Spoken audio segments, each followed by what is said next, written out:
Hi! So this is obviously my final video, and to get started, the first few questions talk about misconceptions. So basically, a student misconception is just when a student has a wrong idea about how or why something happens. It can be a result of many different things. Maybe the language the teacher used just wasn't clear to the student. They just didn't understand what the teacher was trying to explain.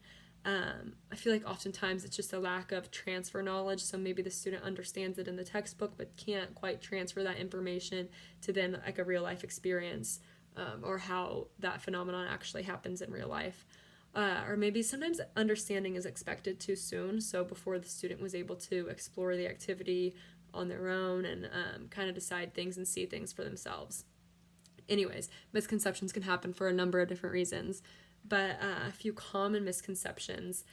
The one that I did my student misconception interview on was the rolling marble one, and I'm really glad I got to do that interview before spring break, because it was interesting to actually see, like, okay, these students really do have these misconceptions, and then ask them, why do you think that?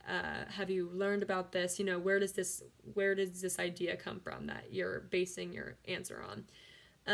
So the marble rolling down the spiral one is like the marble's rolling down a spiral, and when it hits the ground, what's it going to do? Is it going to keep curving in that spiral? Is it going to straighten out? Is it going to do anything else?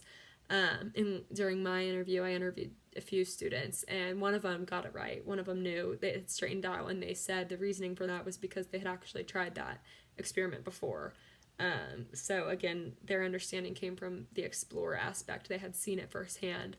And then another student said they think it was going to curve around and then straighten out. But it was interesting to see those answers. And then another common misconception that I feel like a lot of students struggle with, and this was one that I feel like I struggled with in elementary and middle school, was sink or float. What materials and objects sink? Which ones are going to float? How can you alter an object to make it float if it originally sunk, vice versa? I think that one's really interesting and one that a lot of kids, including myself, struggled with. Let's see. Oh, number 2, how can you leverage misconceptions? Explore activities. I think that's the best way, letting students see firsthand and really for themselves, like backing off the student or the teacher instruction a little bit and just letting it be student led. Letting them really play around with different activities and different experiments and learning for themselves, watching it firsthand, like this is what's happening, and then we would move on to the explain portion of the activity, where they would then get the reasoning for why that happened. But explore activities, I think, are the main thing that can leverage misconceptions. And then, let's see, number 3 is explain what the term progression of the standards means in regard to NGSS. And this basically is just starting students with baseline knowledge, and then each year gradually building on that knowledge and advancing it. The goal is to develop deep knowledge and curiosity about a certain topic. So one disciplinary core idea that I had found that transferred from kindergarten through middle school was forces in motion. So in kindergarten, the goal was for students to see that pushes and pulls can have different strengths in different directions. And then each year that kind of progressed a little bit. And in middle school, it was then recognizing how force relates to motion and learning about gravitational and electrical and magnetic forces. So just the advancement, starting off with a baseline knowledge about force and motion, and then working with it and fostering that knowledge every year, growing on it, expanding it, and then it's becoming something much deeper. So that's kind of what the progression of the standards is. The standards, the same ideas, stick with the students from kindergarten through middle school. They just advance each year, so their knowledge just deepens. Number 4, please explain what your role would be as a 5th grade teacher focused on teaching content related to NGSS performance expectation 5 PS13. So 5 PS13 is make observations and measurements to identify materials based on their properties. So in order to teach this most effectively, you would need to know what the students already know, how deep their understanding is already, and then where the students need to be. So how much do you need to teach them?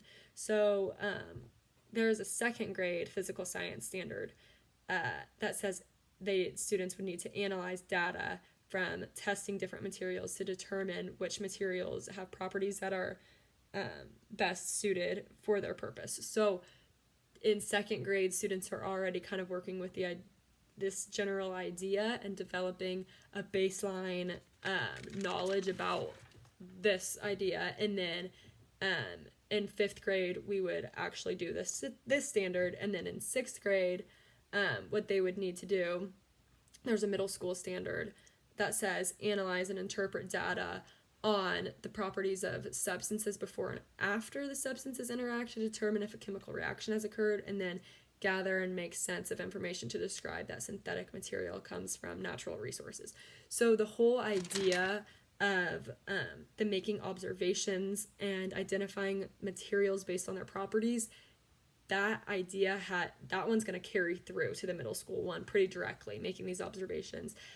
But before the student comes in, they should already have that background baseline knowledge about materials and their properties. So they should know what the materials are, what the properties are. Now in fifth grade, we're going to look a little bit farther into it. We're going to identify materials based on their properties, and then from there, we are going to go farther to analyzing where these properties came from, and so on. Let's see, the next one is the 5E learning cycle. So it says, please explain the desired outcome of each of the stages, and then provide example activities. So the purpose of the engage is really just to capture the attention and interest of the students and spark their curiosity. So you want the students to really care about what they're learning about, and you will do that through the engage portion. Explore is the hands-on student-based exploration. So you need to have that possibility for failure. Students discover things on their own. They're learning things on their own. They're the scientists here. It's student-based. Explain is when you give reason and meaning behind the phenomenon that they just witnessed in the explore activity. So they did the explore on their own. They saw what happened. Now it's time for the teacher to chime in and explain what that was, why that was happening. Elaborate is applying that knowledge to new situations, and then evaluate is reviewing and reflecting on what you just learned. So different activities. Engage could be a video, it could be pictures, it could be a story. Explore is experiments, all on their own, student-based. Explain, it's pretty straightforward, mostly just explaining what happened. And then elaborate can be a whole nother experiment, but this time the teacher can kind of guide a little bit more, showing the students, okay, this is what we just learned in the explore stage. It's the same phenomenon, but now it's happening in a different situation or whatever it might be. And then evaluate can be multiple different things. It could maybe be a flip grid. It could be a writing project. It could be a test. It could be discussion with peers, that kind of stuff. And so the next one is the engineering design process. So the engineering design process has 5 steps: ask, imagine, plan, create, improve.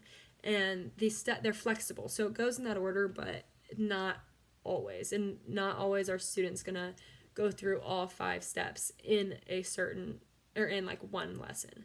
But the purpose of this is really just to teach problem solving, using critical thinking, teamwork, creativity. So deep learning can really happen in any of these stages. I think I see deep learning happening mostly in the improve stage.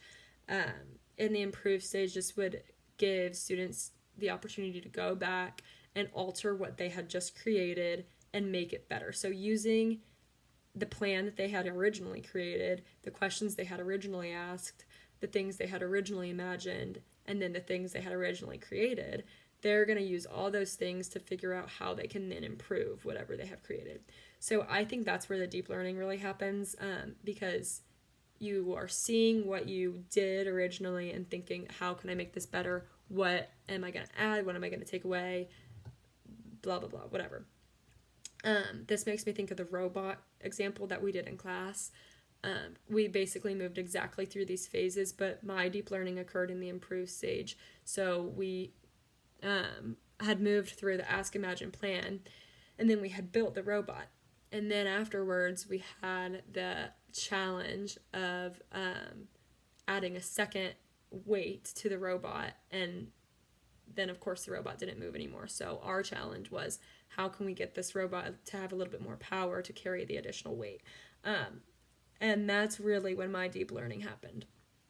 So, and then last is the feedback. What assignments did you feel were most helpful, impactful, and which ones did you not feel that way about? I don't know if there was like particular assignments that I didn't feel that were helpful or impactful.